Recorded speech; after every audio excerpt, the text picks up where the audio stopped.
Chapter 63.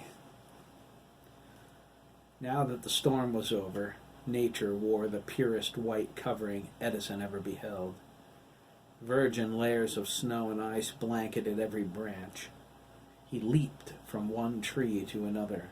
He dove down through the air from 100 feet up, landing with a crunch in full wolf mode. He stabbed his nose into the snow, sniffing and snorting. He never felt so alive, so filled with power. His senses raged at every scent. Each new smell brought his excitement to a higher threshold. He felt the raw force of nature and became one with its intensity. Edison chased his tail and rolled in the snow.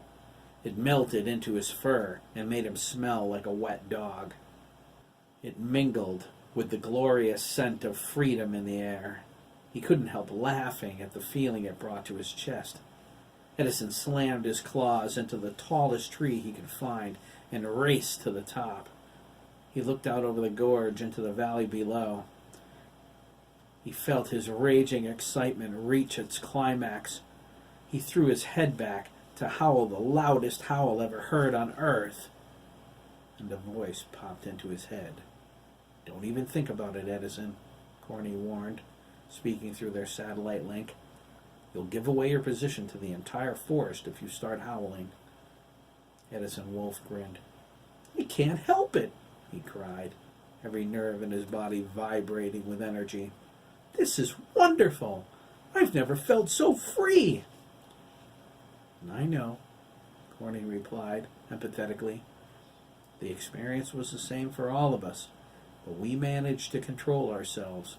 You can do the same. By all means, enjoy yourself, but don't forget why you're out there. You have lives in your hands." "Okay, Pack Lieutenant," Edison replied. He looked over the wilderness and smiled.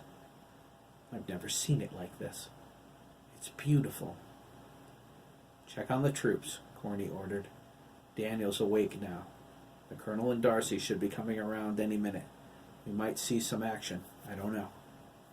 "Affirmative," Edison said. The link returned to standby. It remained active since the deletion of their cerebral partitions. They decided against deactivating it. They valued the sensation. Being connected comforted them. It was impossible to feel alone.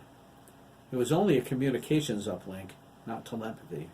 Their onboard units could read their thoughts, but they could not read each other. Can Wolfboy God? Edison wondered. If so, can it transmit our thoughts to others? He raised an eyebrow on his lupine face. Have the doctors invaded our privacy that way? He shook his head. I don't even want to think about it. Edison sprang down from the tree. He turned toward the 3 Marines he guarded. He targeted each, switched his optical options to bioscan, and confirmed nothing out of the ordinary about their vitals. Edison licked the tip of his left fang, feeling playful. It's time to hunt. I hope I don't start giggling. He crouched low, digging his claws into the snow. The rushing wind blew from the west toward the complex. This was a disadvantage, but what did it matter? Edison could hear a lumbering ox like Granger coming from miles away. He didn't need to smell him. He thought his pack brothers made too much of this. Without a way to contact the outside, they had the doctors and the director isolated. But he wasn't about to say anything. Guard duty was incredibly cool. It gave him the opportunity to try out his newfound abilities. Edison liked his wolf mode so much, he didn't think he ever wanted to be human again. He dipped below a branch weighted down by massive icicles and peeked out from behind them. His wet black fur glistened. Edison thought, the breather unit disappears in full wolf mode. Where does it go? It returns in semi-wolf mode and human form. He glanced between his legs. His eyes bulged. Definitely gone. Edison sniffed at the base of a tree, lifted his leg, and peed on it. Instinctively, he scraped at the snow, but then froze at a sudden motion. A fox ran past him, zigzagging through the forest. Edison was about to launch after him. He could catch the animal, he knew, and for a second he wanted to. He could race silently behind it. When he was within arm's reach, he could pluck a single hair out of its tail and watch it leap 10 stories into the air. Edison looked over his shoulder at his backside and wondered where his tail went when his breather returned. Do I have a tail in semi-wolf mode? He transformed, felt his rump, and determined he didn't. He wondered why, as he resumed full wolf mode. The breather unit was gone, but his tail was back. My tail is so cool. Swish, swish, wag, wag. Edison ignored the fox and scanned toward the Marine at the point.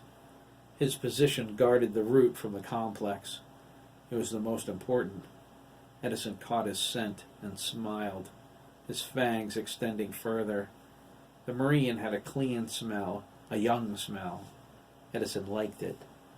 He switched to stealth hunt mode and tracked him. He was going to sneak up on the Marine and give him the shock of his life. If I can manage to keep from giggling.